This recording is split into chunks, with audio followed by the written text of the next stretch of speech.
예, 안녕하세요. 예, 오늘 마지막 강의인데요. 예, 또 오늘 연휴 시작하는 날이라서 좀 참여율이 저조한데 그래도 예, 마지막 시간이기 때문에 하나님께서 우리에게 특별한 은혜를 주실 줄 믿습니다. 오늘 마지막 강의로요. 예, 그 바울 서신의 목회 서신 부분, 또 공동 서신 부분, 마지막 책인 요한계시록까지 살펴보도록 하겠습니다. 예, 양이 많아서 제가 좀 말을 빨리 할 수 있습니다. 좀 감안해서 들어주시면 감사하겠습니다. 제가 기도하고 시작하도록 하겠습니다. 사임하신 하나님, 이렇게 통근통독 강의를 통하여서 하나님 말씀을 나누게 하심을 감사드립니다. 창세기까지 요한계시록 말씀을 나눕니다. 오늘 마지막 요한계시록까지 말씀을 나누고자 하는데 하나님께서 오늘 특별한 지혜를 허락하여 주셔서 창세기부터 요한계시록까지의 성경 전체의 말씀을 잘 아우를 수 있도록 주님 역사하여 주시옵시고 성경의 큰 숲을 볼 수 있는 우리 모두가 될 수 있도록 주님 역사하여 주셔서 하나님의 놀라운 말씀의 열매를 맺는 저희 모두가 될 수 있도록 주님 함께하여 주시옵소서. 하나님 명절 시작하는 날로 인해 바쁜 가운데서 참여하는 우리 모든 성도님들, 하나님 믿음으로 참여한 성도님들, 하나님께서 함께 하시고 은혜와 지혜와 놀라운 은사를 더하여 주시옵소서. 이 모든 것을 주님께 맡겨드리며 주 예수 그리스도 이름으로 기도드립니다. 아멘. 예, 드디어 마지막 시간입니다. 우리가 창세기부터 계속해서 말씀 한 책 하나씩 나눴는데요. 2주마다 한 번씩 하면서 드디어 15번째 시간이 왔습니다. 신약 성경의 시대를 보면요. 신약 성경이 짧은 시기 만에 성경이 완성되었다는 것을 우리가 알 수 있습니다. 그러니까 예수님께서 십자가에서 죽으시고 부활하신 이후에 초대교회 시작함으로 기원 후 40년 때부터 해서 기원 후 90년 이르기까지 약 50년 만에 신약 성경 27권이 완성된 것을 우리가 볼 수 있습니다. 매우 놀라운 거죠. 구약 성경은 몇천 년의 시간을 걸쳐서 구약 성경이 형성됐다고 한다면 신약 성경은 짧은 시기 만에 이렇게 완성되었는데 아무래도 신약 성경은 예수 그리스도의 말씀, 직접적인 약속을 다루고 있기 때문에 아마 이렇게 빨리 완성될 수 있지 않았을까라고 생각을 합니다. 오늘은 바울 서신서에 이어서 바울의 목회 서신서와 또 사도들의 공동 서신서를 살펴보고 마지막 요한계시록으로 마무리하도록 하겠습니다. 먼저 야고보서 함께 나눠보도록 하겠습니다. 야고보서는요. 야고보서는 예수님의 제자 야고보가 있습니다. 2명의 야고보가 있는데요. 그 2명의 야고보가 아니라 바로 예수님의 동생인 야고보를 말하고 있습니다. 그런데 이 동생인 야고보가 이 야고보서에서 무엇이라고 이렇게 고백하고 있냐면 그리스도의 종으로 자신을 고백하고 있습니다. 그래서 혈연 관계가 있었지만 예수님을 하나님으로 온전히 믿고 사도가 되었음을 우리가 확인할 수 있습니다. 우리가 사도행전을 보면 이 사도 야고보가 예루살렘 교회의 초대 교회의 지도자가 되었음을 알 수가 있습니다. 그 바울 사도가 그 1차 전도 여행을 마치고 나서 이제 모이게 되죠. 모이게 돼서 이방인의 구원에 대해서 나눌 때 야고보가 중요한 역할을 하는 것을 볼 수 있습니다. 예수님의 동생으로서 예수님을 믿고 사도까지 반열에 올라가서 초대교회 지도자가 되었음을 우리는 확인할 수 있습니다. 이런 야고보가 이제 교회에 대해서 편지 서신서를 남긴 것입니다. 아무래도 그때 교인들은 대부분 유대인 그리스도인이 많았겠죠. 유대인 그리스도인이 많았는데, 그 당시 초대교회는 시작 때부터 핍박이 있었습니다. 핍박이 있었지만 이 핍박에 대해서 다루기보다는 그 교회 안에 내부 갈등에 대해서 야고보서가 다루고 있습니다. 그래서 시작할 때 야고보가 뭐라고 말하고 있냐면 내 형제들아 너희가 여러 가지 시험을 당하거든 온전히 기쁘게 여기라 이는 너희 믿음의 시련이 인내를 만들어내는 줄 너희가 알니라 인내를 온전히 이루라 이는 너희로 온전하고 구비하여 조금도 부족함이 없게 하려 함이라 라고 말하면서 이 초대교회의 고난, 핍박, 박해 이것을 가정하고 서신서를 시작하고 있습니다. 그런데 이 고난에 대해서 뭐라고 말하고 있습니까? 기쁘게 여겨라라고 말하고 있어요. 왜 고난을 기쁘게 여기라고 말하고 있습니까? 그 믿음의 시련이 뭘 이룬다고요? 인내를 이루고요. 이것이 통해서 인내를 온전히 이룸으로 인해서 너희가 온전해지고 구비해서 조금도 부족함이 없게, 즉 성화가 된다라고 말하고 있습니다. 그래서 이를 위해서 야고보서를 이 야고보 사도가 쓴 것인데요. 야고보서를 보면 특징이 있습니다. 잠언적인 지혜 말씀 형식을 띠고 서신서를 쓴 것을 볼 수 있습니다. 그래서 이 야고보서는 예수님의 산상수훈, 마태복음에 나와 있던 예수님의 산상수훈을 바탕으로 하여서 그것을 기반으로 해서 잠언 형식의 말씀을 취해서 격언적인 말씀들을 기록하고 있어요. 그래서 이를 통해서 야고보는 우리에게 무엇을 말하고자 하냐면 하나님의 율법, 즉 하나님을 사랑하고 이웃을 사랑해야 한다라고 우리에게 권면하고 있습니다. 그래서 이런 구체적인 행위에 대해서 하나님을 사랑하고 이웃을 사랑하는 것이 무엇인지를 야고보 사도는 말하고 있는데요. 이 야고보서가 우리에게 특별히 관심을 갖는 이유는 야고보서의 주장이 뭐를 반박하는 것 같나요? 바울 사도의 주장을 반박하는 것 같이 느껴지기 때문입니다. 로마서에서 이 바울 사도가 이렇게 말하죠. 그러므로 사람이 의롭다 하심을 얻은 것은 행위에 있지 않고 믿음으로만 되는 줄 우리가 인정한다라고 하는데 야고보 사도는 뭐라고 말하고 있습니까? 사람이 행함으로 의롭다 하심을 받고 믿음으로만은 아니니라 라고 이렇게 말하고 있어요. 이 문장만 보면 어때요? 서로 반대되는 말을 하고 있죠. 그러니까 바울 사도는 무조건 구원은 믿음으로만 받을 수 있는 거야 라고 말하고 있는데 야고보 사도는 아니야, 믿음만으로 받는 것이 아니라 행함도 있어야 돼 라고 말하고 있습니다. 그래서 이 문장 때문에 교회 안에서도 많은 논쟁이 있었는데요. 근데 사실 이렇게 한 문장만 딱 띄워놓고 보아서는 안 되고요. 로마서 전체의 말씀을 봐야 되고 야고보서 전체의 말씀을 보면서 이 문장이 진정으로 뜻하는 것이 무엇인지를 알아야 합니다. 사실 두 사도 모두가 믿음으로 구원받음을 전제하고 있습니다. 대신 그들이 말하고자 하는 대상이 다를 뿐이에요.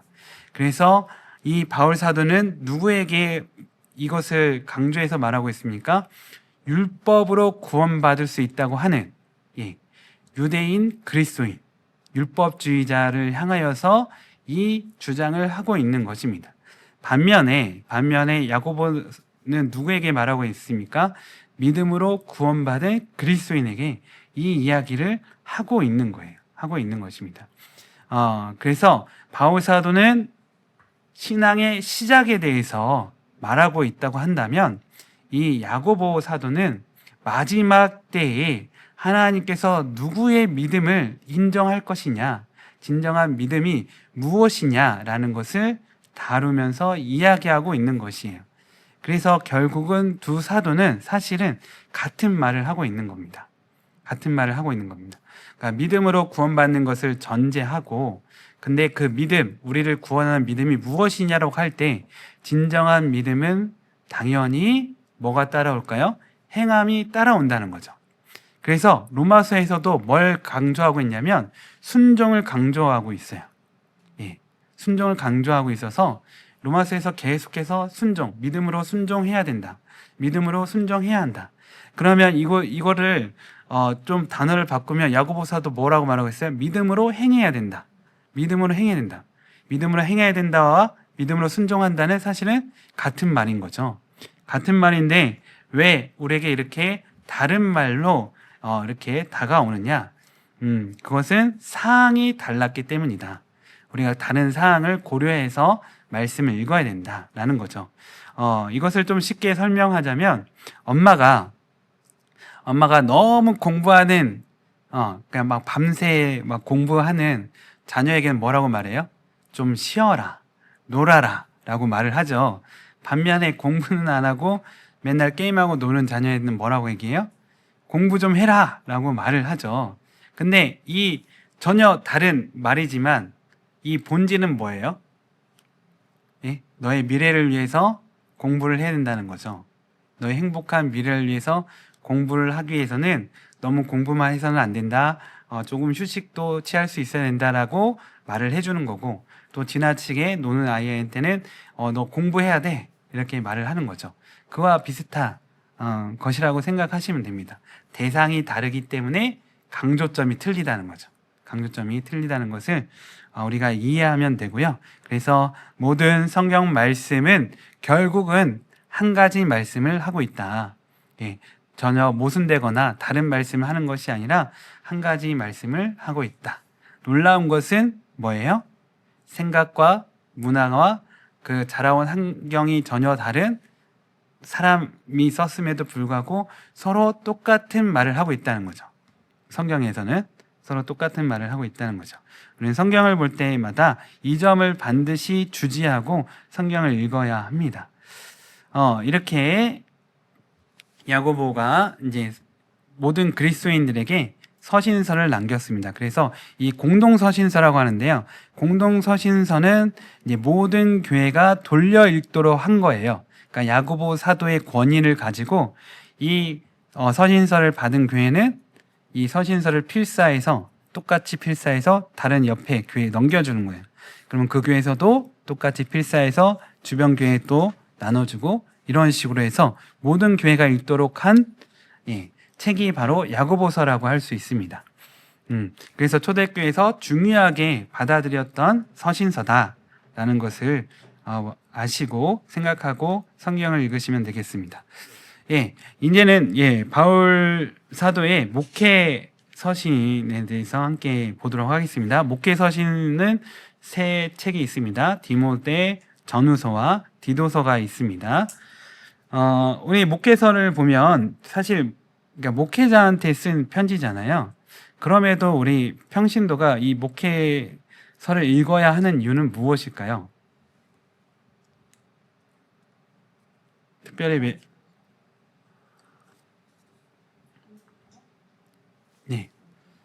그러니까 그 목회자라고 해서 사도 같은 목회자만을 염두에 두고 쓴 책이 아니라 교회에서 사역하고 직분을 맡고 있는 평신도에게도 해당되는 말씀이기 때문에 성경에 남아서 모든 사람들이 읽도록 한 거죠.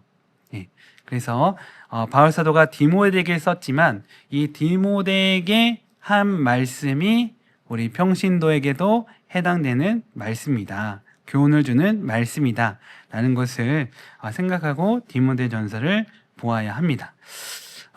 바울 사도가 계속해서 이제 3차 전도 여행 이후에 감옥에 갇히죠. 로마 감옥에 갇히고 거기서 이제 무죄 판결이 받아서 이제 풀려나서 또 4차 전도 여행을 다닙니다. 4차 전도 여행을 하는 가운데 이제 디모데가 바울의 정말 가까운 아끼는 제자죠. 제자 디모데를 어디로 보내느냐? 에베소 교회에 보냅니다. 그런데 이 디모데서를 보면 아시겠지만 디모데의 성격이 어떤 것 같나요?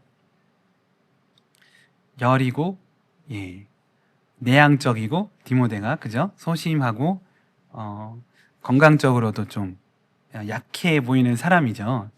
그래서 그런지 이제 바울 사도도 디모데를 많이 걱정했던 것 같아요. 그래서 특별히 디모데에게 이제 목회 지침을 주기 위해서 이 디모데서를 썼습니다. 그래서 목적이 말을 하고 있습니다. 하나님 집에서, 그러니까 디모데가 하나님의 집, 교회를 말하죠. 교회에서 어떻게 행하여야 할지를 알게 하려 합니다. 왜요? 하나님의 교회는 소중한 곳이기 때문에 하나님께서 계시는, 살아계신 하나님이 계시는 소중한 성전이기 때문에 그곳에서 너가 어떻게 해야 할지를 알리기 위해서 이 편지를 썼다고 말하고 있습니다. 그런데 이 디모데에게 이 바울 사도가 강조한 것은 무엇이냐? 결국 영적 싸움을 해야 한다는 거예요. 목회자로서 영적 싸움을 해야 한다는 것입니다. 그 싸움에서 반드시 승리해야 교회를 지킬 수 있다는 거죠. 교회를 바르게 다스릴 수 있다는 거죠. 그 이유는 교회를 무너뜨리려는 악한 영의 공격이 많았기 때문입니다. 거짓 선지자, 거짓 교사들, 이런 사람이 들어오기도 하고, 외부적인 그런 핍박과 박해, 정치적인 박해도 있을 뿐만 아니라 내부적으로는 성도들 간의 갈등이나 분열, 이런 것이 있었기 때문에 이 모든 것이 결국 누가 공격하는 거예요? 악한 영이 이 교회를 무너뜨리기 위해서 하는 것이다. 그래서 너는 이 싸움에서 이겨야 된다. 너는 싸워야 된다. 라는 것이죠. 싸워야 된다는 것이죠. 그래서 강하고 담대하게 선한 싸움을 싸울 것을 당부하고 있습니다. 그리고 이제 교회에 대한 여러 지침을 내리는데, 교회에 있어서 가장 중요한 부분은 우선순위를 무엇에 두었냐면, 교회는 복음 전파를 최우선으로 생각해야 된다는 거죠. 그러니까 교회의 어떤 그런 뭐라고 할까요? 이끌어가는 데 있어서, 리더로서 이끌어가는 데 있어서 뭐 결정할 사항이 있잖아요. 거기서 최고로 고려할 사항은 복음 전파. 이것이 복음 전파의 걸림돌이 된다면 안 되는 것이고, 복음 전파에 이로운 것이면 그것을 실행해야 된다는 것이죠. 그래서 교회에 대해서 뭐라고 이 바울 사도가 말하고 있냐면, 교회가 믿는 것, 그것을 생활 방식을 통해서 외부 사람들에게 보여지게 되는데, 이것을 통해서 외부 사람들이 예수님에 대해서, 하나님에 대해서 알도록 해야 한다는 것이죠. 그런 방향으로 목회를 해야 된다라는 것이고, 이를 위해서 직분자도 잘 세워야 된다라고 강조하고 있어요. 그래서 장로, 감독, 집사, 이런 직분들이 나오는데요. 장로, 감독, 집사라는 직분이 나오고 있는데, 이 사람들의 조건이 무엇입니까? 인격적인 사람이에요. 인품, 성품이 좋은 사람이어야 되고, 그것을 어떻게 알 수 있느냐? 가정에서 알 수 있다는 거죠. 그 사람의 가정을 보면 알 수 있다. 이것을 가정 안에서 건강한 인간관계를 갖는 사람이어야 이 교회의 지도자로 세울 수 있다. 직분자에 대한 조건을 이렇게 말하고 있습니다. 그런데 이제 디모데전서에서 좀 논란이 있는 것이 이제 여자 교인에 대한 말인 거죠. 그래서 이 여자 교인들의 그 권위를 바울 사도가 제한하고 있어요. 제한하고 있습니다. 그런데 이것 또한 그 시대의 배경과 문화를 통해서 생각해야 됩니다. 여러 가지 주장들이 있지만 결국 바울 사도가 하려고 하는 것은 무엇이냐면, 그냥 자기가 알아서 스스로 이렇게 나서서 그런 역할을 하는 것이 아니라 그 교회에서 세운 지도자, 목회자의 지도를 받아서 질서 있게 교회를 섬겨야 한다는 것이죠. 교회를 섬겨야 된다는 것이죠.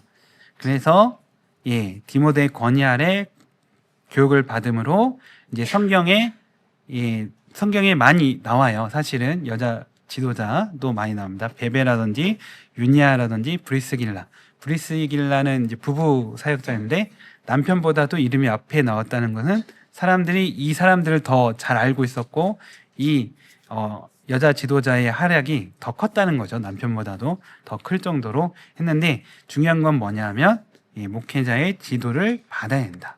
그래야 이 다른 사람들이 봤을 때 시험에 들지 않는다는 거죠.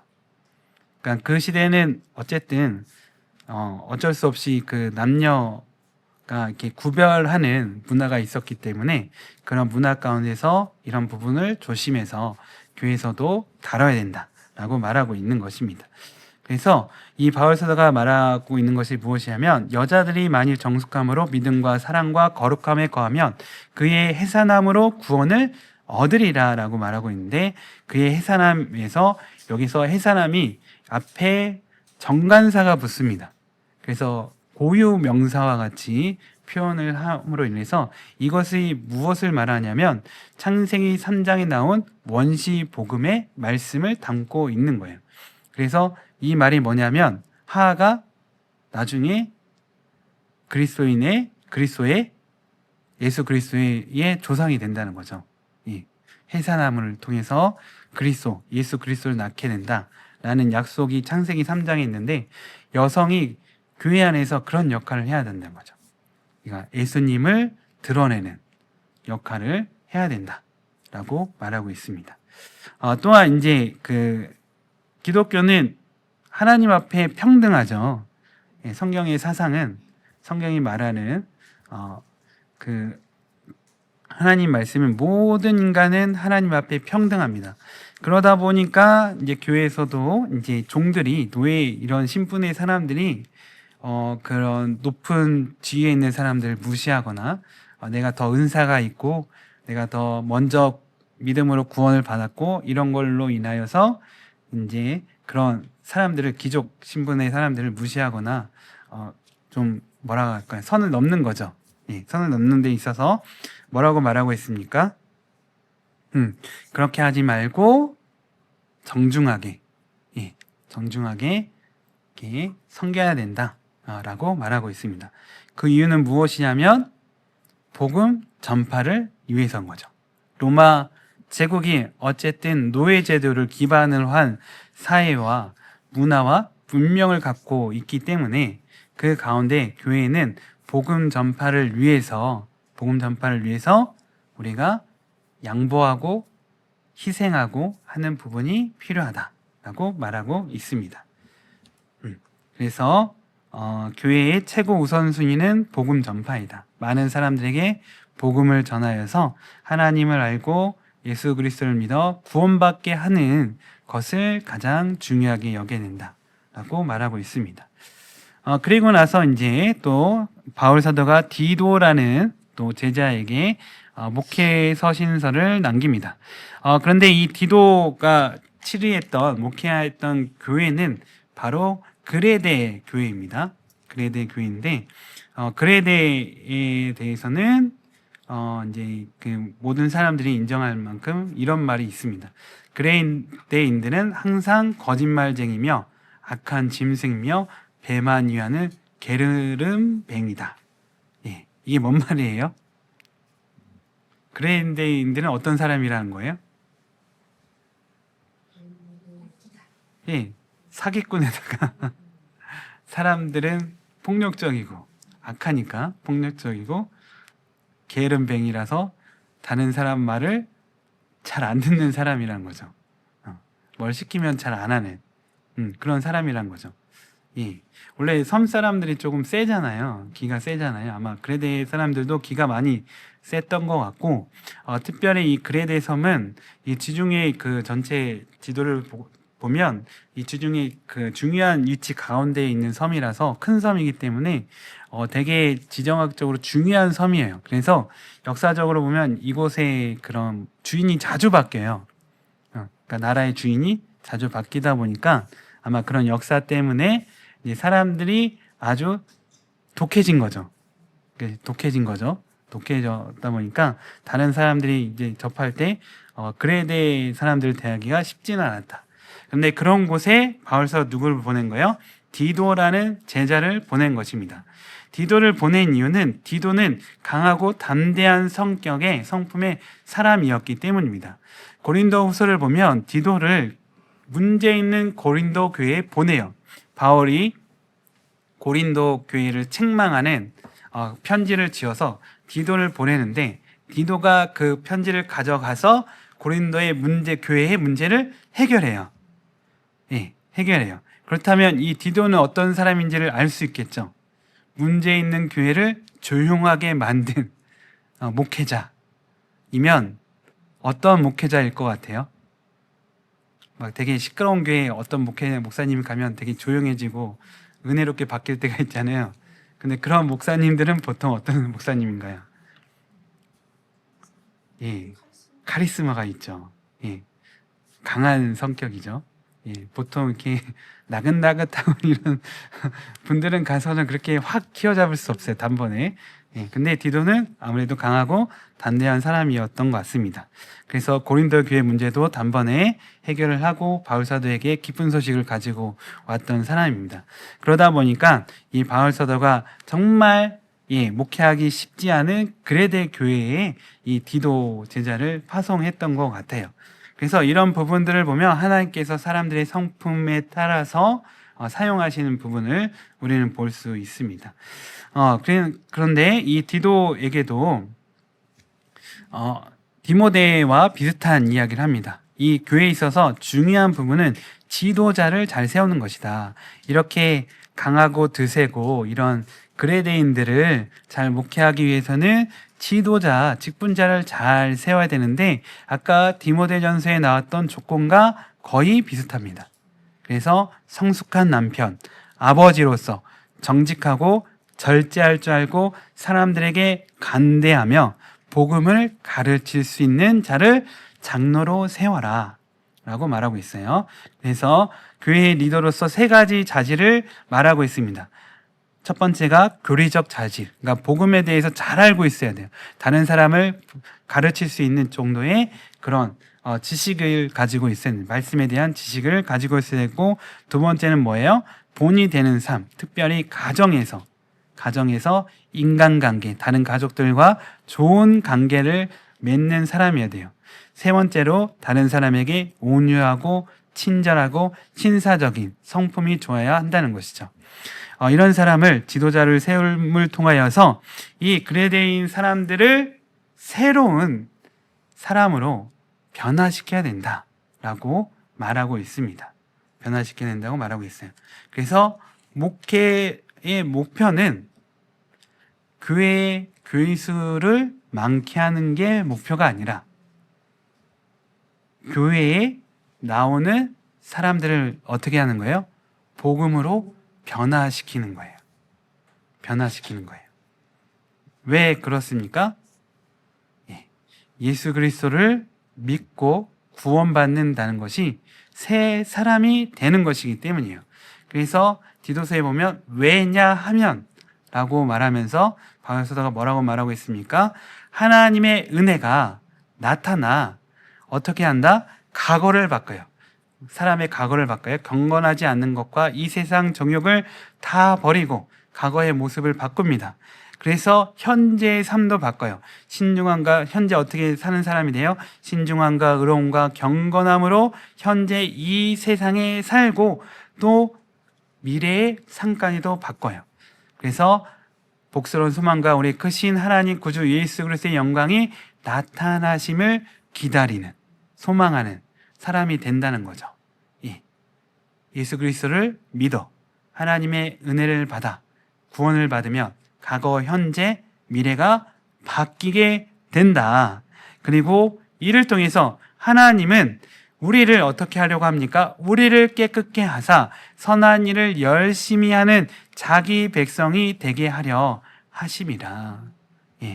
그래서 이를 통해서 하나님은 어떻게 하려고 하십니까? 온 세상에 복음이 전파되도록 하시고자 하신 거예요. 그러니까 교회를 통해서 세상의 악한 문화를 바꾸시고 세상을 변혁시키고자 하시는 거예요. 그래서 교회 목회의 목표는 어디에 있어야 된다? 사람의 변화에 있어야 된다라는 거죠. 그런데 그게 쉬운 일일까요? 어려운 일일까요? 어렵다는 거죠. 어려울 때마다 누구를 생각해라? 예수님을 생각하고 나를 생각하라는 거예요. 내가 전에는 어떠한 사람이었느냐? 어리석은 자요. 나도 순종하지 아니한 자요 지금 그레데인과 같이 속은 자요 정욕과 행락의 종노릇한 자요 악독과 투기를 일삼은 자요 가증스러운 자요 피차 미워한 자였다. 우리라는 것은 누구도 들어가 있는 거예요? 바울 사도 자신도 넣는 거예요. 우리, 그러니까 바울과 디도, 우리가 지금 교인들에게 사도라고 존경받고 인정받는 우리도 전에는 그레데인과 전혀 다르지 않는 사람이었다는 거예요. 언제요? 예수님을 믿기 전에는, 예수님을 알기 전에는, 예수님을 만나기 전에는 그런 사람이었다는 거예요. 이것을 기억하고 다른 사람이 변화될 때까지 어떻게 해야 된다? 예수님이 참으신 것 같이 나도 참고 인내해야 된다는 거죠. 그 사람이 변화될 때까지 기도하고 그 사람에게 끝까지 친절과 선을 베풀음을 통해서 그 사람이 변화되도록 해야 한다는 것입니다. 이 지침을 이제 디도에게 주고 있습니다. 그러다가 이제 바울 사도가 이제 바울 서신의 제일 마지막 서신서가 바로 디모데후서입니다. 디모데후서는 바울 사도가 가장 마지막에 감옥에 갇혀 있을 때 쓴 서신서라고 그렇게 많은 사람들이 생각을 합니다. 즉 이후에 바울 사도가 순교했을 가능성이 있습니다. 디모데후서를 쓴 다음에. 그래서 디모데후서에 그런 바울의 그런 고백들이 나와요. 내가 이곳에서 약간 마지막일 것 같은 이런 암시적인 표현을 하고 있습니다. 그럼 마지막에 이 바울 사도는 누구를 생각한 거예요? 디모데를 생각했고요. 또 디모데후서에 보면 마가도 나옵니다. 마가도 나오고 누가 또 나오고. 그래서 우리가 어떤 사람이 마지막에 가까웠을 때 생각나는 사람이라고 한다면, 생각난다는 사람이라고 한다면, 참 인생을 잘 산 것이 아닐까라고 생각이 드는데, 그만큼 디모데는 하나님께도 충성했고, 이 바울 사도와 사랑의 관계를 계속해서 지속해 나갔던 것 같습니다. 그런 디모데에게 이 바울 사도가 마지막 당부의 말은 무엇이냐면 복음을 부끄러워하지 말고 복음과 함께 고난을 받으라는 말이었습니다. 나와 같이. 그래서 바울 사도의 이대함이 이것에 있는 거죠.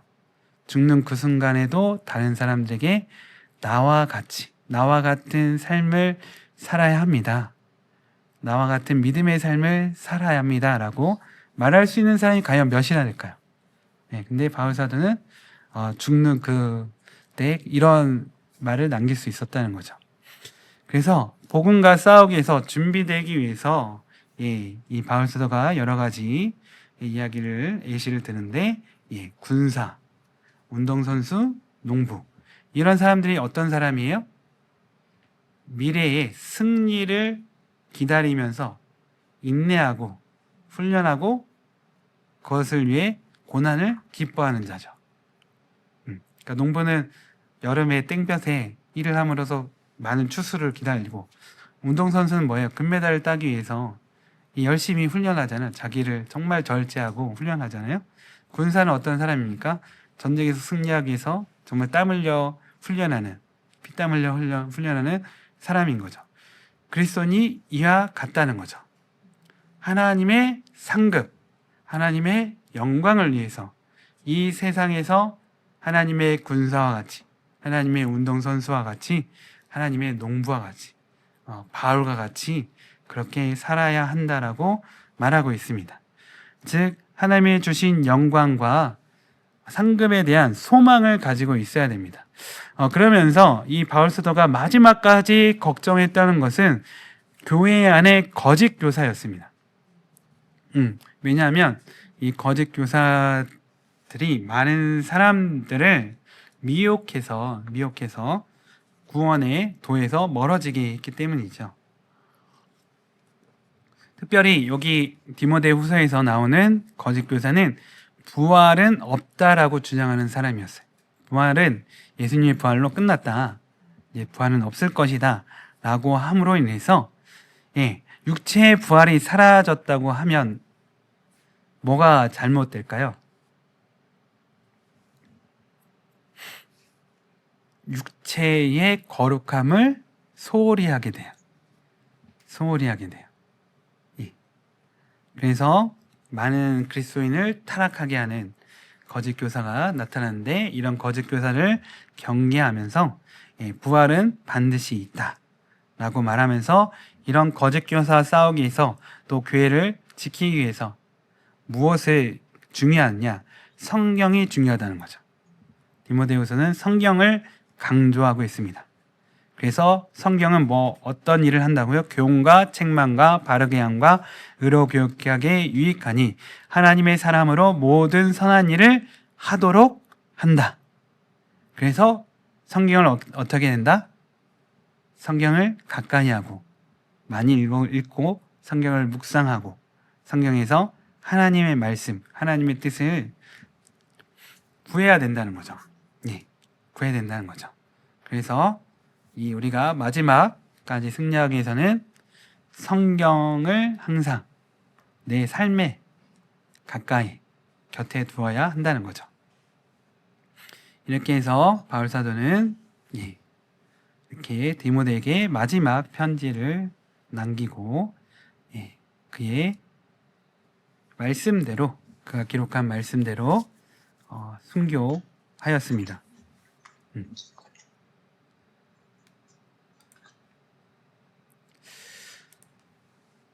이제 히브리서 보도록 하겠습니다.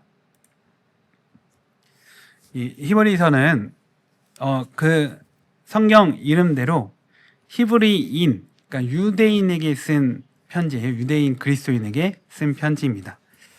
왜 유대인에게 편지를 썼냐면, 그 당시 유대 그리스도인들이 많은 핍박을 당하고 있었기 때문이에요. 로마로부터는 이제 반역자라는 정치적인 박해를 받고 있었고, 또 유대인들에게는 너는 이단, 배신자, 배교자라는 그런 저기로 유대 공동체로부터 소외되죠. 배제됩니다. 그래서 이런 양쪽의 박해로 인해서 유대인 그리스도인들이 매우 힘든 삶을, 고난의 삶을 삶으로 인해서 다시 유대교로 돌아가는 일이 일어났던 것 같습니다.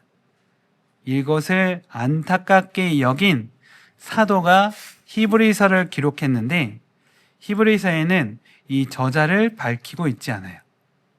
모든 서신서는 쓴 저자의 이름을 밝히고 있는데, 누가 썼는지를 밝히고 있는데, 유일하게 히브리서는 저자를 밝히고 있지 않아서 누가 썼는지 모릅니다. 그래서 많은 사람들은 이제 바울이 썼다라고 생각하는 사람도 있고, 또 많은 사람들은 바나바가 썼다고 하는 사람도 있고요.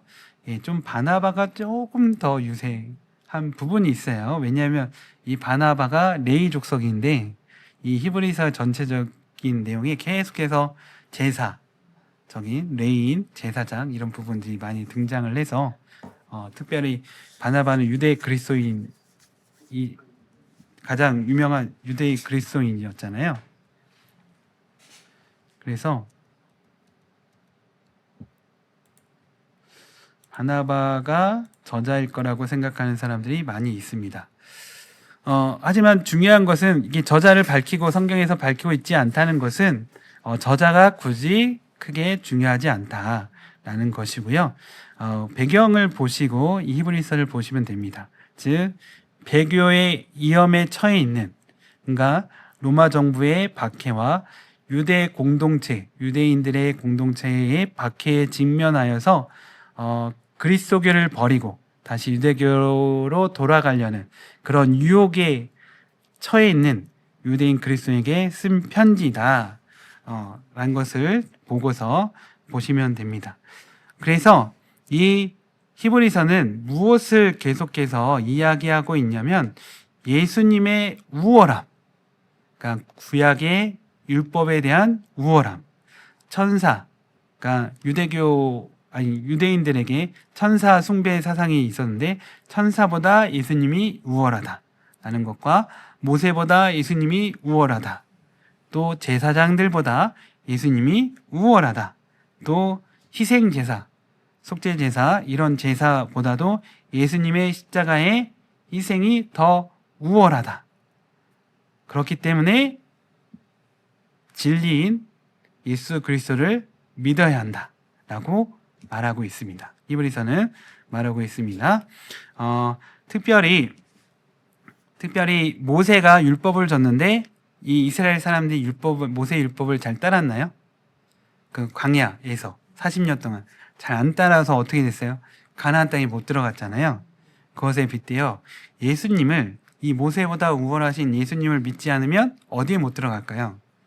하나님 나라에 들어갈 수 없다라고 말하고 있어요. 그렇게 경고하면서 너가 나중에 심판을 받을 거냐, 아니면 끝까지 믿음을 지켜서, 지금은 이 세상에서 힘들고 어렵지만 끝까지 믿음을 지켜서 하나님 나라의 백성이 될 것이냐라고 질문하고 있어요.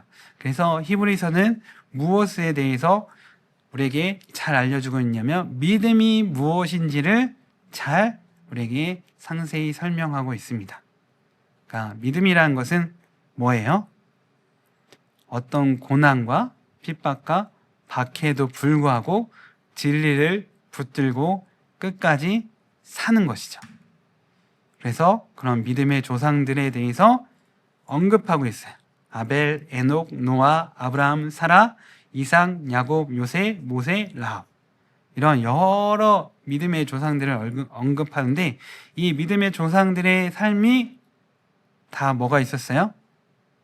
심각한 고난이 있었다는 거죠. 믿음의 시련이 있었다는 거죠. 그런 믿음의 시련 가운데서도 그들은 굴복하지 않고 끝까지 하나님 말씀을 붙들고 승리함으로 믿음의 위대한 조상들이 될 수 있었다. 하나님께서 인정하신 의인이 될 수 있었다. 우리도 그렇기 때문에 어떻게 된다? 예수 그리스도를 끝까지 붙들고, 고난이 와도 끝까지 붙들고 믿고 살아감으로 하나님의 백성이 되어야 한다라고 말하고 있습니다. 이게 히브리서입니다. 계속해서 공동서신서 살펴보는데요. 공동서신서는 다 뭘 전제로 하고 있느냐? 초대교회의 핍박, 박해를 전제하고 있습니다. 그래서 베드로 사도가 이제 교회를 향하여서 편지를 썼는데 교회의 수신자를 이제 베드로 전서에서 나오고 있습니다. 그래서 본도, 비두니아, 아시아, 갑바도기아, 길리기아, 소아시아의 5지역에 있는 교회들, 여러 흩어진 교회를 향하여 이 서신서를 남겼다라고 베드로 전서는 말하고 있습니다. 그런데 이때가 언제였냐? 이제 네로의 기독교 박해가 시작할 때쯤입니다. 그래서 교회에 대한 심한 박해가 있었죠.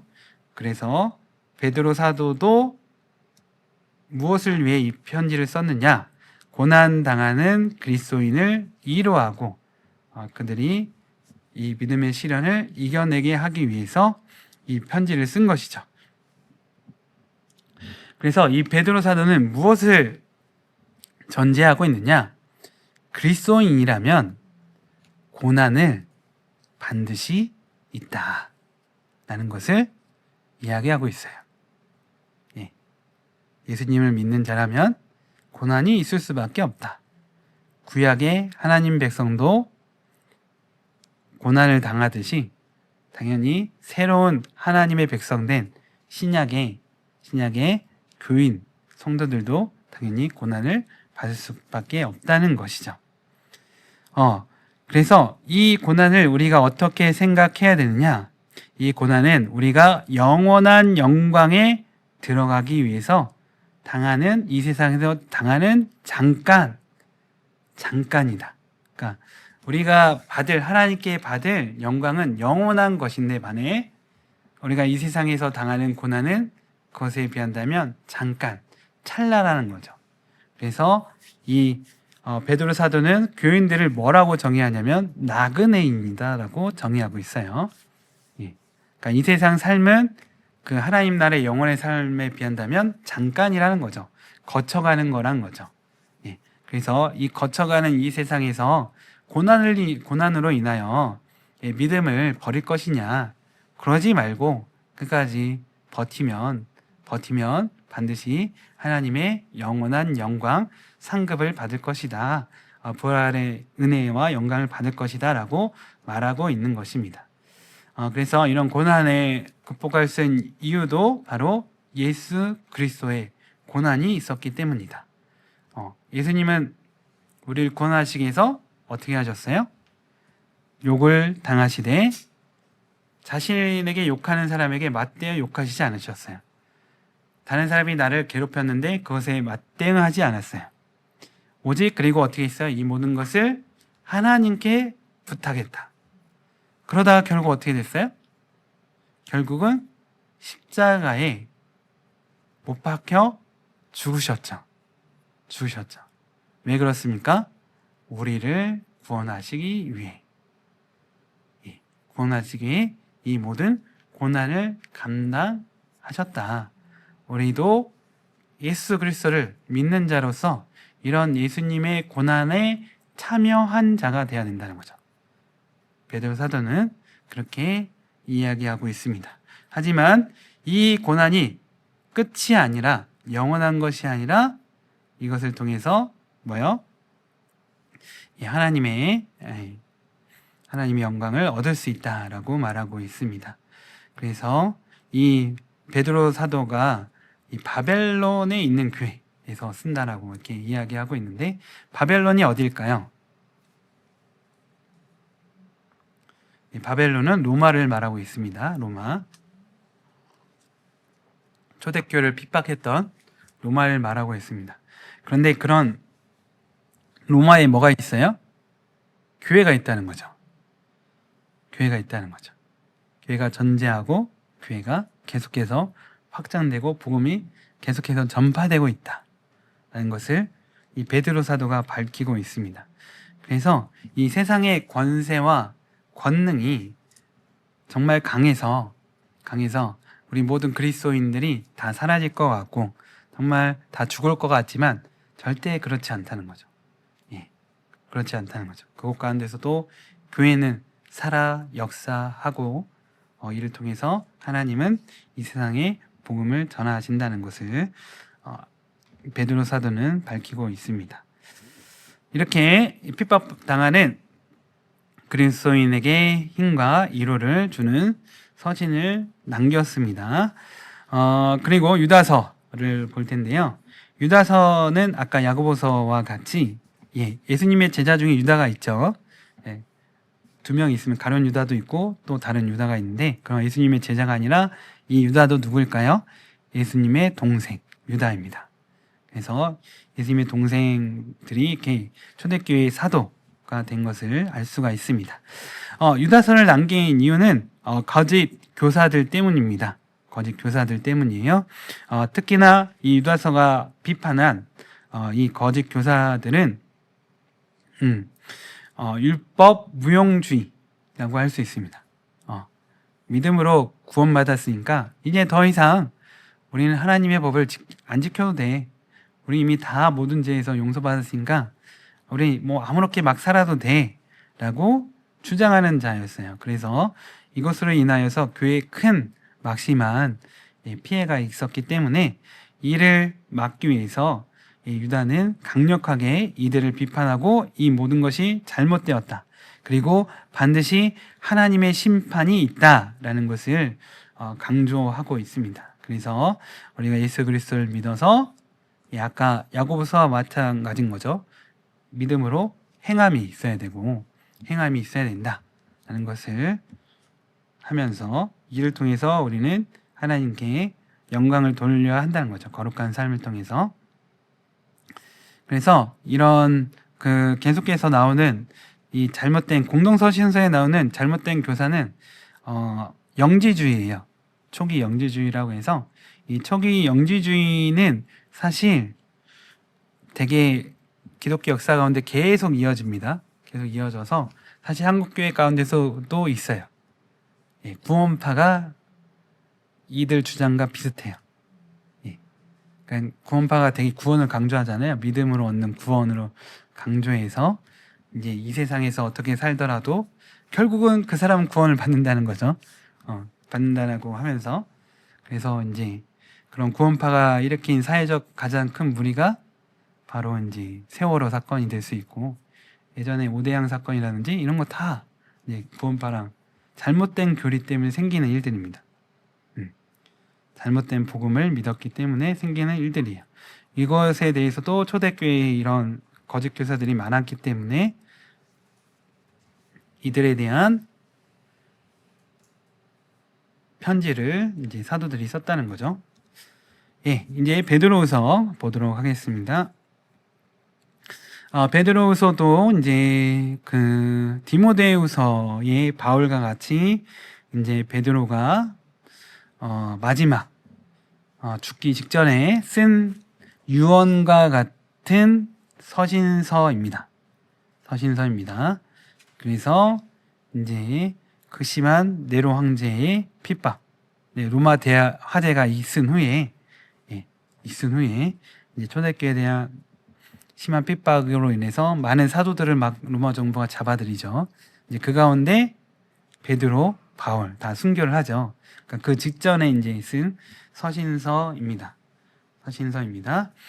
그런데 이 베드로서가 이제 마지막 유언같이 남긴 서신서이지만 이 베드로 사도도 가장 걱정했던 것은 교회 안에 거짓 교사들이었어요. 이들도 아까 말한 대로 유다서에 나온 거짓 교사들과 거의 비슷한 주장을 했던 사람입니다. 그래서 유다서와 베드로후서가 겹치는 부분이 많아요. 그래서 그 이유는 같은 이단에 대해서 정죄하기 위해 쓴 편지이기 때문이다. 두 서신서다 모두가 이제 그만큼 그 시대 때 이단이 그만큼 성행했다는 거죠. 그러니까 사단이 정말 여러 가지 방법으로 교회를 무너뜨리기 위해서 역사를 많이 한 거죠. 그러니까 로마 정부를 통해서는 공식적인 법으로 인한 박해가 있었다고 한다면 교회 내부적으로는 이단을 일으켜서 교회를 분열시키고 교회가 깨어지도록 하는 일들을 했던 거죠. 그래서 이것을 막기 위해서 사도들이 기도하면서 하나님 말씀을 남겼음을 알 수가 있습니다. 거짓 교사들의 첫 번째 주장은 무엇이었냐면 이 사도들의 이야기, 그러니까 특별히 예수님에 대한 이야기, 여러 그런 이야기들이 다 꾸며낸 이야기다, 신화이다라고 주장하는 거예요. 이것은 지금 현대교회도 동일하게 나오는 주장이에요. 성경책에 대해서 어떤 신학자들이 이 성경의 이야기는 다 진실, 진리, 또 역사적인 사건이 아니야. 이거는 다 상징적으로 우리에게 교훈을 주기 위해서 꾸며낸 이야기야. 그러니까 옛날 그런 우리 동화, 옛날 전래 동화 같은 건 다 아이들에게 교훈을 주기 위해서 꾸며낸 이야기잖아요. 그러니까 성경 이야기를 그렇게 생각하면서 가르치는 신학자들이 있어요. 그것에 대해서 이 베드로 사도는 뭐라고 말하고 있습니까? 내가 두 눈으로 보고 똑똑히 보고 두 귀로 들었다는 거예요. 그래서 변화선 사건에 대한 이야기, 증언을 하면서 이 모든 것이 결국 구약 예언의 성취가 아니냐. 너희가 그렇게 주장한다면 기독교는 이 세상에 존재할 수가 없다. 왜? 거짓말 위에 서 있는 종교라는 거죠. 그렇지만 구약의 예언의 성취이고 우리 사도들 12 제자들이 다 똑똑히 직접적으로 경험한 사건들이 역사적 사건이기에 기독교는 그 진리에 있는 종교라는 거죠. 그래서 우리가 복음을 믿어야 된다라고 말하고 있는 것 같고요. 두 번째 주장은 이 거짓 교사의 두 번째 주장은 뭐였냐면 최후의 심판이 없다는 거예요. 최후의 심판이 없다고 주장하는 겁니다. 최후의 심판이 없다. 하지만 이 베드로 사도는 구약 성경에 예를 들면서 구약 성경 여러 가지 예를 들면서 하나님은 죄악에 대해 이 세상 죄악에 대해서 반드시 심판하셨다는 거죠. 그냥 놔두시지 않았다라는 것이죠. 그래서 심판은 있다. 라고 이야기하면서 그렇기 때문에 우리가 하나님 말씀을 잘 따라야 한다고 이야기하고 있습니다. 세 번째로는 이제 이거랑 연결되는 거예요. 채원 심판이 없다는 것은 결국 뭐예요? 예수님의 재림이 없다고 주장하는 겁니다. 예수님이 오신다고 했는데 도대체 언제 오시느냐? 예수님 안 오시는 거 아니냐? 라고 이렇게 주장을 했습니다. 그러자 이제 우리가 유명한 말씀이 이제 여기서 나와요. 하루가 하나님께는 어떻다고요? 하루가 1000년 같고 또 반대로 1000년이 하루 같은 게 하나님의 시간이라는 거죠. 즉 하나님은 시간을 창조하시고 시간을 통치하시는 분이라는 거예요. 우리에게는 그 긴 시간으로 정말 긴 시간으로 생각될 수 있겠지만 하나님 입장에서는 아니라는 거죠.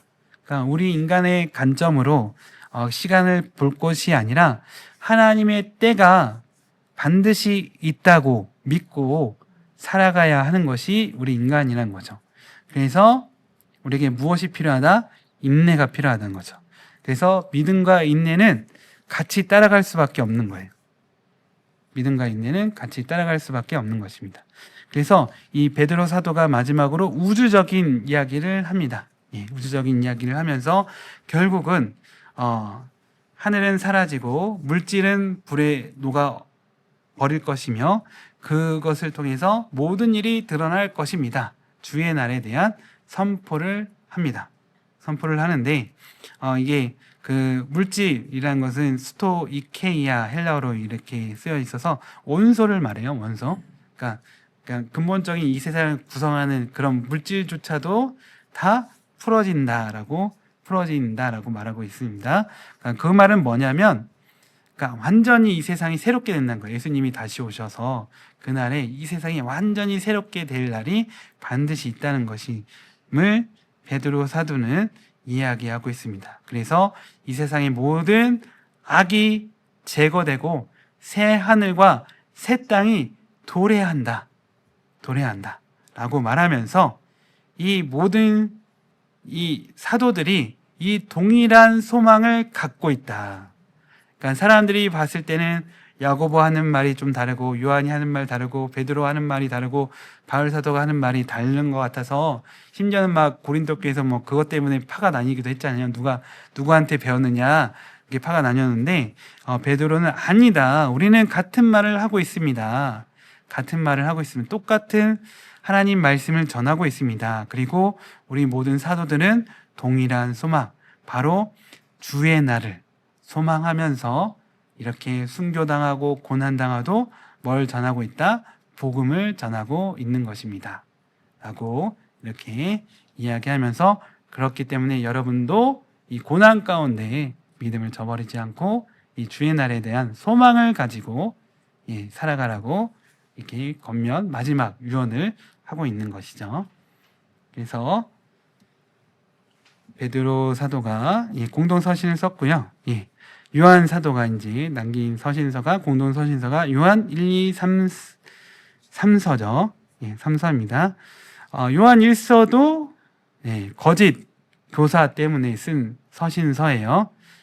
이 요한 1서에 나온 이단도 아까 유다 베드로 후서 나온 이단과 비슷합니다. 초기 영지주의예요. 그래서 예수님의 육체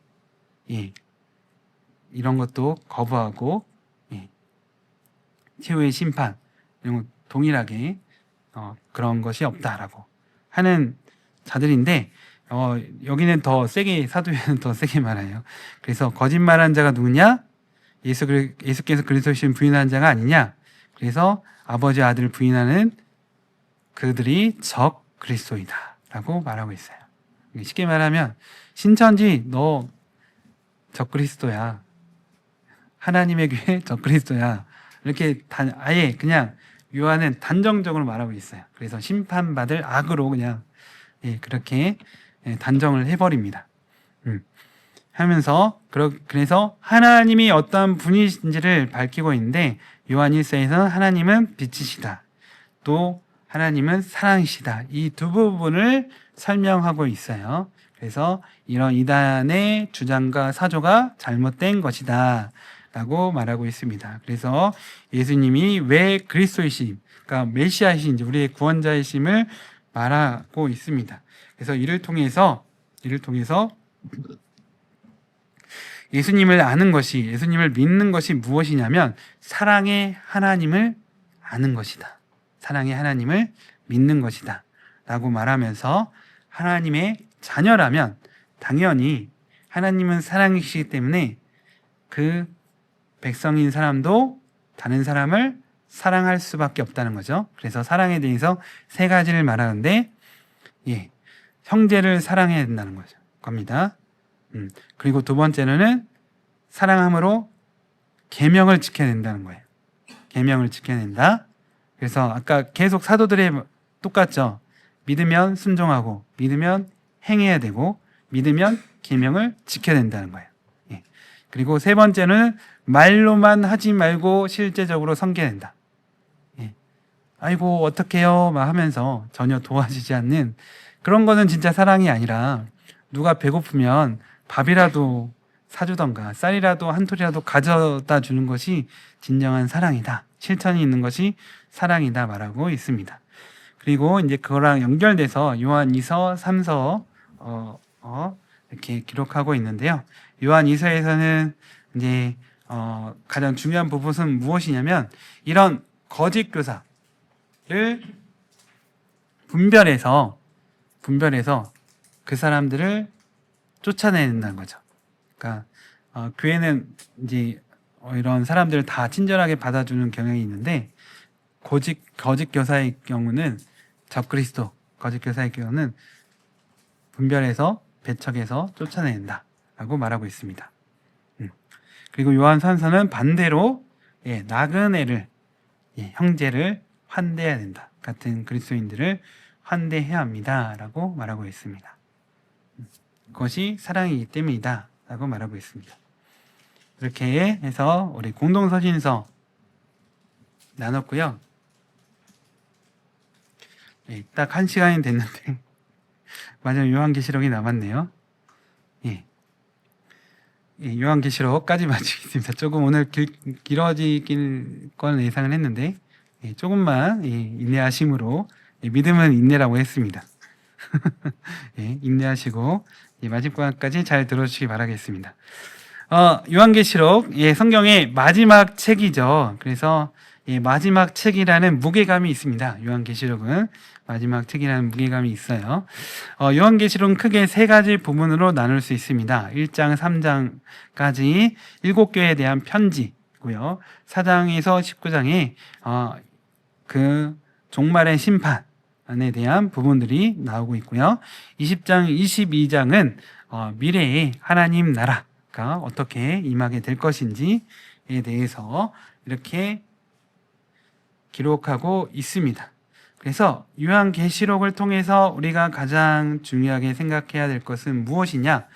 요한계시록은 무조건 미래에 대한 예언을 담고 있는 것이 아니라 요한 사도가 살았던 그 과거의 이야기도 담고 있고, 지금 우리가 살아가는 현재의 이야기도 담고 있고, 우리의 미래에 일어날 하나님의 역사에 대해도 담고 있다는 것입니다.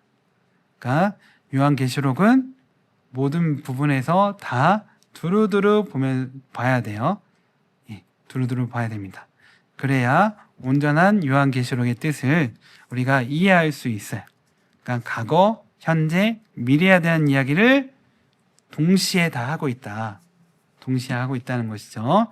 그래서 요한계시록도 마찬가지입니다. 앞에 베드로 사도나 바울 사도가 말했던 것 같이 하나님은 이 시공간, 우리가 살아가는 시공간을 창조하시고 통치하시는 분이시라는 거죠.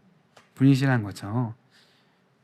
분이시라는 거죠. 그래서 과거, 현재, 미래 동일하게 계시는 분이라는 거죠.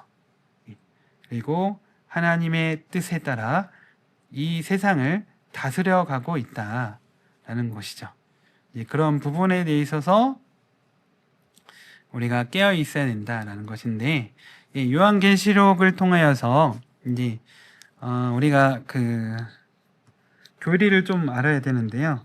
예, 그 종말론에 대한 이제 크게 세 가지 주장이 있습니다. 이거는 어느 것이 옳다 할 수 없습니다. 우리가 하나님의 마지막 종말을 확실히 알 수 없기 때문에 이 무엇이 옳다고 할 수 없어요. 그래서 전천년설, 후천년설, 무천년설이 있습니다. 이거는 뭐냐 하면 천년 왕국 전에 예수님이 오시느냐, 천년 왕국 이후에 예수님이 오시느냐, 그 천년 왕국 기점을 중심으로 나눈 거예요. 예. 그래서 전천년이면 뭘까요? 천년 왕국 전에 예수님이 오신다라는 거예요. 이게 전천년설입니다. 근데 전천년설은 또 두 가지로 나눠집니다. 역사적 전천년설, 세대주의적 전천년설로 나눠져요. 그래서 역사적 전천년설은 그냥 천년 왕국 전에 예수님께서 재림하는 거예요. 재림하시는 거예요. 간단하게 그렇게 말하고 있는 거고요. 세대주의 전천년설은 이 전천년설을 더 구체적으로 구분을 해요. 그래서 공중재림과 지상재림이 구분돼요. 예수님의 공중재림과 지상재림이 구분돼서 여러분이 잘 아시는 성도의 휴거, 공중헌인잔치, 이게 나오는 게 세대주의적 전천년설이에요. 근데 여러분들이 대체적으로 아는 종말론은 이 세대주의적 전천년설일 거예요. 예, 세대주의적 전천년설일 거예요. 근데 아셔야 될 것이 이게 세계 기독교의 주류는 아니다 라는 것을 아시고 한국교회의 특색이다 라는 부분만 아시면 좋겠습니다. 그러니까 이게 세대주의 전천년설을 이게 진짜 성경적이고 진리라고 생각하시면 안 된다는 거예요. 예, 안 된다는 거예요. 그걸 말씀을 드리는 거예요. 그러니까 왜 한국교회가 세대주의적 전천년설에 많이 쏠려 있냐면 그 우리 한국을 찾은 선교사님들이 이런 세대주의적 전천년설을 가진 신앙이 있는 사람들이 왔기 때문이에요. 그러니까 세대주의적 전천년설의 특징은 무엇이냐? 다른 종말론에 비해서 어떤 특징을 갖고 있냐? 임박한 종말을 강조합니다. 임박한 종말을 강조해요. 그러니까 어느 날 갑자기 예수님이 공중재림하셔서 우리 성도들이 그 한난이 7년 한난이 있기 전에 성도들이 공중으로 휴거할 거야 라고 생각하니까 상당히 급진적인 신앙을 갖고 있어요. 그래서 예, 이 땅끝이라 여기는 아무도 찾지 않는 조선 땅을 찾아온 거예요. 그런 신앙을 가지고 있기 때문에 당장 내일 예수님 오신다는데 우리 당장 하나님의 뜻을 실천해서 정말 내가 예수님 오실 때 내가 공중으로 들림 받아야지, 이런 생각을 가진 분들이 가장 성교하길 꺼려했던 조선 땅을 찾았기 때문에 한국교회가 그래서 세대주의적 전천년설 배경을 갖고 있다. 교단에 상관없이 예, 그래서 하는데 중요한 거는 이게 꼭 성경적이라고 믿으시면 안 된다. 그러니까 주장의 하나일 뿐이다. 왜냐하면 하나님의 종말은 사람이 알 수 없기 때문에, 절대 알 수 없기 때문에 후천년설은 이제 천년왕국 이후에 그리스도께서 오신다, 재림하신다라고 말하는 것입니다. 그래서 이거는 이제 그 천년왕국이 그리스도 재림 이전에 있기 때문에 상당히 좀 낙관적이에요. 네, 그러니까 교회에 대한 그런 역사나 이런 부분에 있어서 세계의 역사에 대해서 낙관적인 부분을 갖고 있습니다. 그러니까 세계가 어쨌든 선한 방향으로 나갈 거야 라고 생각을 하는데 후천년설은 상당히 설득력을 잃었어요. 왜 그럴까요? 예, 맞아요. 1, 2차 세계대전을 겪고 나서 세계의 역사가 반드시 이렇게 낙관적인 부분으로 흘러갈 수 없음을 경험적으로 인간들이 경험했기 때문에 후천년설은 상당히 이 주장을 가진 사람들은 상당히 사라졌어요. 1, 2차 세계대전 이후로는 사라졌습니다. 그리고 나서 이제 또 있는 것이 무천년설입니다. 이제 무천년설은 무엇이냐면 이제 천년 왕국을 지금의 교회 시대를 보는 거예요. 교회 시대로 보는 겁니다. 그리고 이 교회 시대 이후에 7년 환난이 겪고 나서 그리스도께서 오신다. 이것이 무천년설이에요. 근데 지금 현대 세계교회 현대교회 대세는 무천년설입니다. 예. 대세는 많은 이제 따라가는 쪽이 무천년설이에요. 그래서 우리 한국교회도 장로교 쪽은 무천년설이에요. 무천년설을 이제 공식적으로 그렇게 우리 교단은 무천년설을 따르기로 했다라고 하고 있습니다. 그래서 그런 부분만 아시면 됩니다. 그러니까 이건 그러니까 믿음의 영역이 아니고요. 제가 강조하지만 무엇을 이거 맞고 틀리고를 말씀드린 것이 아니라 이 정도를 알아야 여러분들이 이단이 종말론을 막 들고 많이 이렇게 사람들 현혹하잖아요. 그래서 이 정도는 좀 알고 계셔야 분별할 수 있기 때문에 설명해 드리는 거예요. 이런 것들이 있다라는 것을 알려드리는 겁니다. 그래서 말씀드리고요. 이제 계시록 부분에 보면 이제 요한 사도가 반모선으로 잡혀갑니다. 즉 요한 사도가 반모선으로 잡혀갔다는 것은 요한 사도가 마지막 남은 사도였기 때문에 반모선으로 잡혀갔던 것이고요. 다른 사도들은 다 순교를 당합니다. 전해지는 이야기에 따르면 요한 사도도 순교를 시키려고 했는데 끊는 기름솥에 넣었는데 요한의 몸이 전혀 상하지 않았다는 거죠. 그래서 할 수 없이 반모섬으로 유배를 보낸 것이고요. 그만큼 이제 네로 황제 이후에 갑자기 이름이 도미니티우스인가? 하여튼 갑자기 생각이 확실한 기억 안 나는데 대박해가 있을 때가 있어요. 네로 황제의 두 번째 이후에 박해가 있는데 그 시대에 해당되는 시기입니다. 2차 대박해. 많은 사람들이 순교당했던 때 이 계시록이 쓰여진 거예요. 그래서 이 계시록에서 말하는 바벨론은 거의 로마 제국이라고 보시면 됩니다. 로마 제국이라고 보시면 돼요.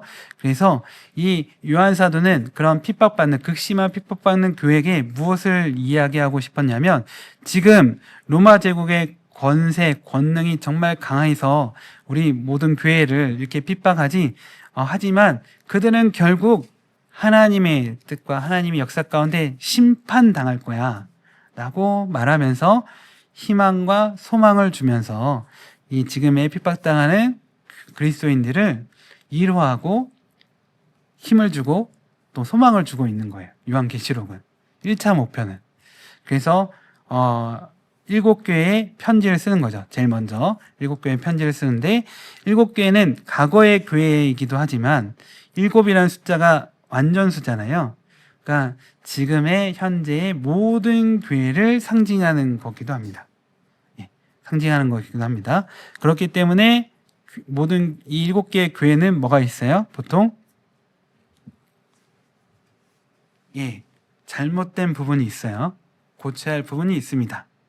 그런데 고칠 부분이 없는 교회도 존재하죠. 두 교회가 있어요. 서머나 교회와 빌라델비아 교회입니다. 두 교회의 특징은 무엇일까요? 공통점은 무엇일까요? 박해가 있었다는 겁니다. 박해가 있었다는 거예요. 그래서 문제가 있는 교회는 겉으로 봤을 때는 괜찮은 교회들은 하나님 보시기에 문제가 있었고 핍박과 박해 가운데 믿음을 지킨 교회들은 하나님 보시기에 아름다운 교회, 하나님께서 기뻐하시는 교회였던 것이죠. 그런데 이제 다 7교회에 대해서 동일하게 하시는 말씀이 있습니다. 이기는 자입니다. 이기는 자. 이겨야 된다는 거예요. 믿음으로 이겨야 된다. 이기는 자에게 약속을 하시죠. 생명나무에 가실 생명의 명륜루관 만나와 이름을 새긴 돌 만국을 다스리는 권세와 새벽별 흰옷 또 새 예루살렘 또 예수님의 보좌에 함께 앉은 이런 것을 약속하고 있어요. 그래서 우리가 하나님 나라 백성, 하나님의 영광을 얻기 위해서는 반드시 어떤 사람이 된다? 믿음으로 이기는 자가 되어야 한다는 거예요. 그리고 나서 이제 일곱 심판에 대해서 이제 이야기합니다. 세 심판이 나오죠. 일곱인 심판, 일곱 나팔 심판, 일곱 대접 심판이 나옵니다.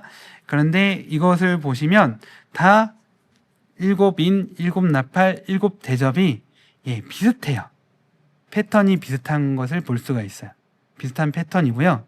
이 일곱 심판이 직접적으로 역사적으로 나타난 때가 있었어요. 상당히 좀 비슷하게 나타난 때가 있었어요. 언제일까요? 언제일까요?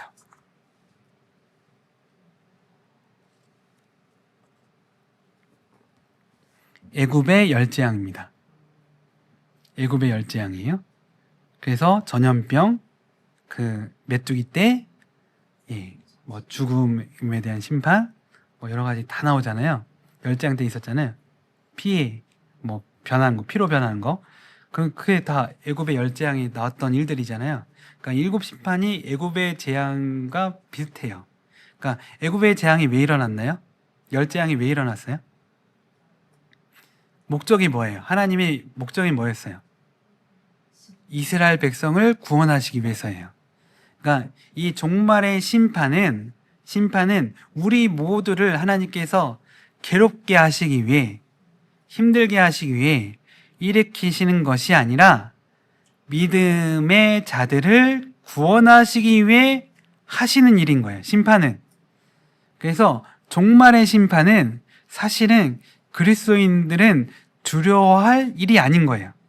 여기서도 보시면 믿는 자들은 항상 계속 이 일곱 심판, 세 번의 일곱 심판이 있는데 이 심판에서 계속 제외됩니다. 믿는 자는 이 심판에서 배제돼요. 누가 이 심판을 당해요? 하나님을 거역하는 자, 하나님을 믿지 않는 자, 악한 자들이 계속해서 이 심판을 당하는 거예요. 반복해서 당하는 거예요. 그래서 심판은 믿는 자에 대한 것이 아니다. 믿는 자를 구원하시기 위함이다. 왜요? 믿는 자를 핍박하고 박해하는 악한 자를 벌하시기 위해서 하나님께서 심판하시는 거예요. 그래서 이 종말의 심판을 보면서 우리는 두려워해서는 안 돼요. 두려워해서는 안 돼요. 이것을 통해서 우리는 뭘 가져야 돼요? 하나님의 구원하심에 대한 소망을 가져야 돼요. 이스라엘 백성들이 애굽의 열장을 보면서 두려워했을까요? 예. 솔직히 말하면 뭐 사람된 마음으로 좋아했을 이스라엘 사람도 분명히 있었을 거예요. 아, 꽃이다. 저렇게 나를 괴롭히더니 쌤통이다. 이렇게 생각하는 사람도 있었을 거예요. 그러니까 우리가 그렇게까지 생각할 필요는 없지만 하여튼 이 일곱 심판은 하나님을 믿지 않는 자에 대한 하나님의 역사다라는 것이죠. 예, 하나님을 믿지 않는 자를 심판하기 위한 것이다라는 것입니다. 그래서 일곱 심판에 이제 중간중간에 삽입 부분이 나오죠. 거기서 이 삽입 부분들이 다 뭡니까? 믿는 자들에 대한 구원에 대한 약속을 담고 있습니다. 그래서 14만 4천 명이 나오죠. 14만 4천 명. 왜 14만 4천 명인가요? 12 곱하기 10이에요. 예. 그래서 왜 12 곱하기 10이냐? 구약의 12지파, 그리고 신약시대의 12제자, 12사도를 통한 초대교회를 말한 거예요. 예.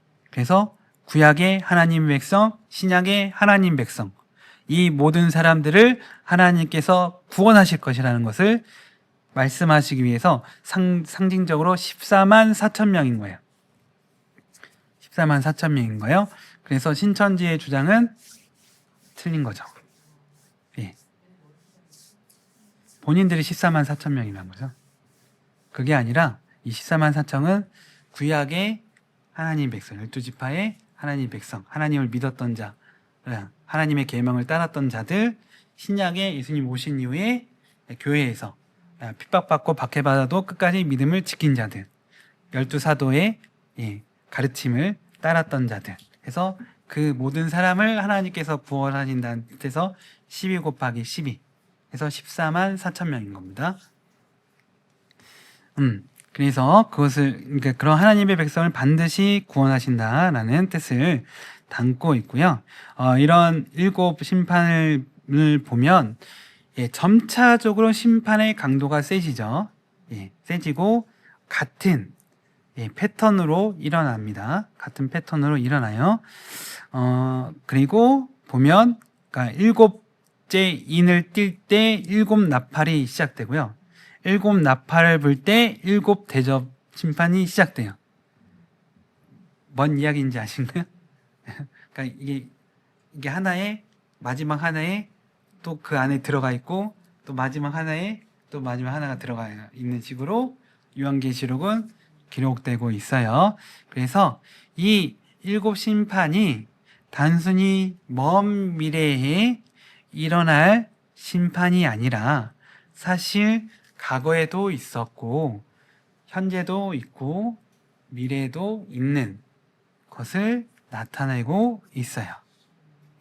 나타내고 있어요.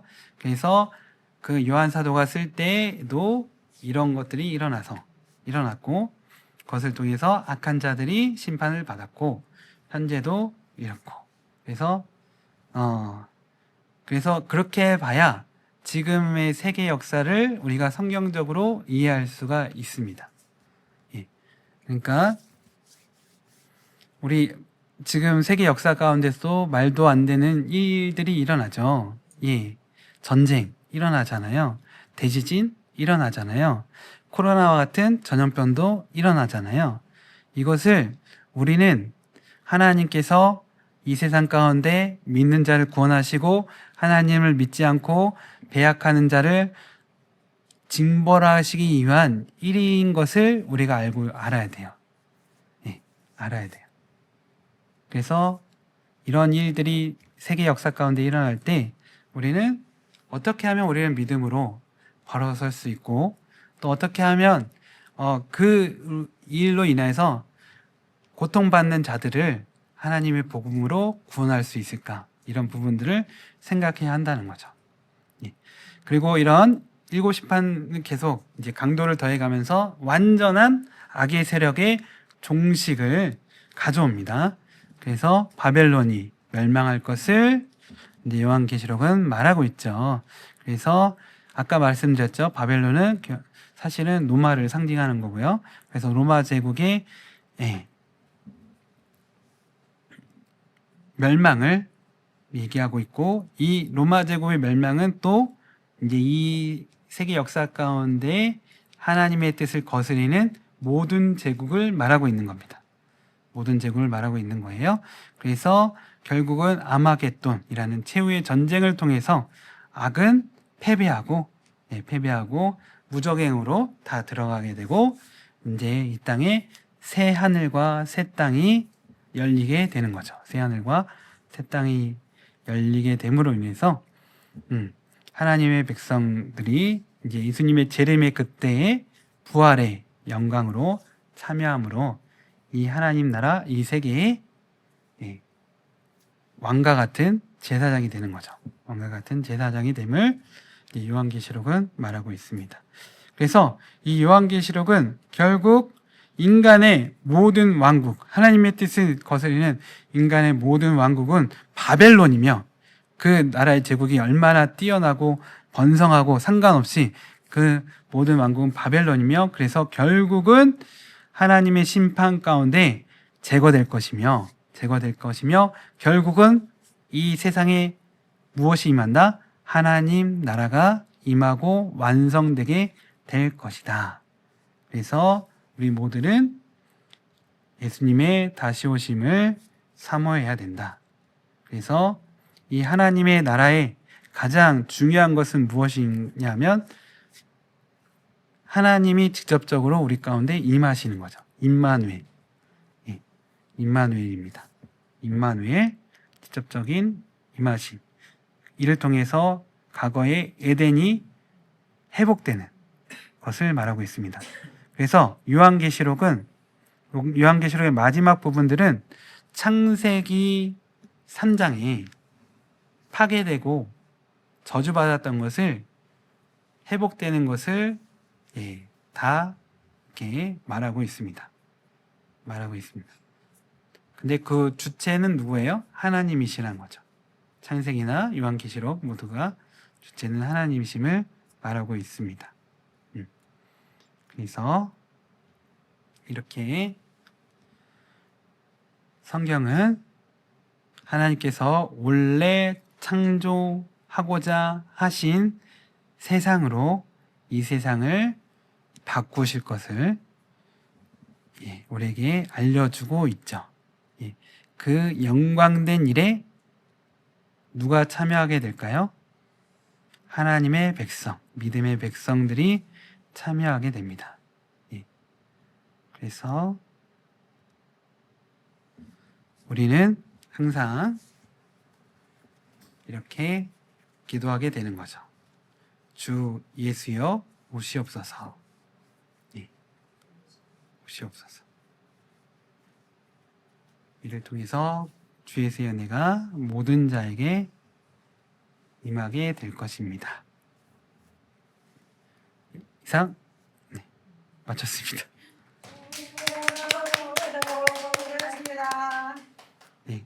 혹시 마지막 질문 있으신가요? 있어도 나중에 하시고.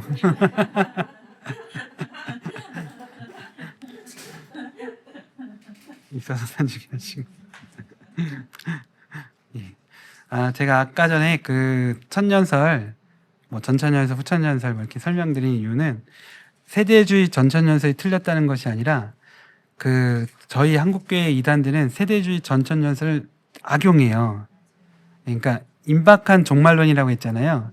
임박한 종말론을 강조해서 사람들을 겁줘요. 겁을 줘요. 그래서 너 휴가 안 되고 너 7년 한난에 들어가서 엄청 핍박받고 박해받고 그렇게 살 거야? 막 이러면서 겁주면서 그러니까 이만희 믿어야 돼. 이런 식으로 한단 말이에요. 그걸 악용하기 때문에 그래서 알려드린 거예요. 그런 위험성이 있다는 것을 좀 알고 계셔야 돼요. 그래서 이게 진리의 영역이 아니라 그들이 주장하는 것, 그들은 막 그것이 진리라고 오직 하나님 진리라고 주장하는데 진리의 영역이 아니다. 종말은 하나님의 영역이다. 그것을 우리가 인정해야 돼요. 인간이 알 수 없다. 인간이 알 수 없다. 우리는 그 징조를 알 수 있는 거예요. 징조. 징조에 대한 것만 알 수 있는 거지. 그것이 막 정확하게 어떻게 어느 때에 어떻게 이루어질지는 우리는 알 수 없다. 정확하게 하나님께 달려 있다. 라는 부분을 꼭 주지하셨으면 좋을 것 같습니다.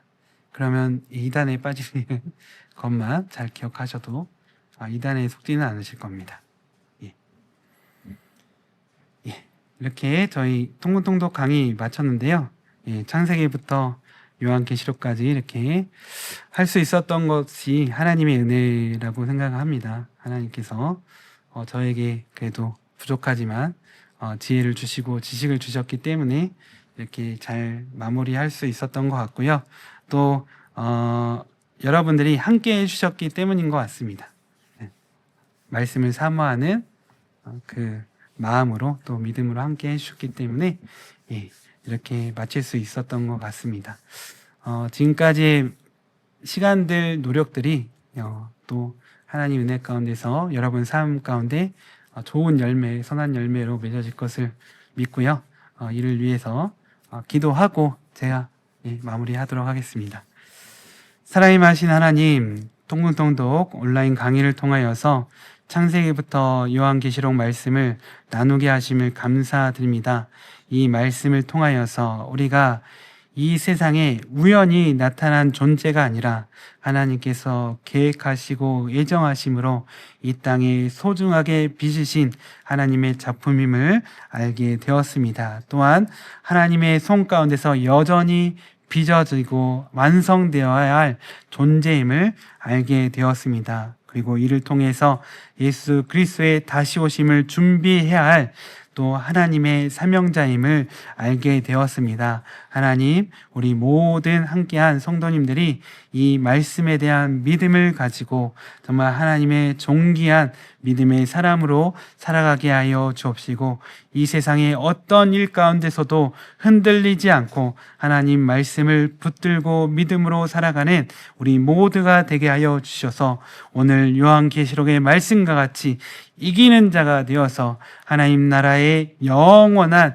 영광과 상급을 받는 자가 되게 하여 주시옵소서. 하나님, 무엇보다도 이 세상 가운데서 하나님 쓰러지지 않고 낙심하지 않을 강하고 담대한 믿음을 하나님 성령으로 우리에게 허락하여 주셔서 하나님 정말 주님의 은혜 가운데서 항상 기쁘고 범사에 감사하며 쉬지 말고 기도하는 자가 될 수 있도록 주님 함께하여 주시옵소서. 항상 하나님과 동행함으로 정말 주님의 은혜 가운데서 감사한 삶을 살아가는, 행복한 삶을 살아가는 저희 모두가 되게 하여 주시고 하나님의 선한 열매를 맺게 하여 주셔서 정말 마지막 그 순간에 정말 사람들에게는 나의 믿음을 본받으라 말할 수 있으며 하나님께는 또 칭찬받는 우리 모두가 될 수 있도록 주님 역사하여 주시옵소서.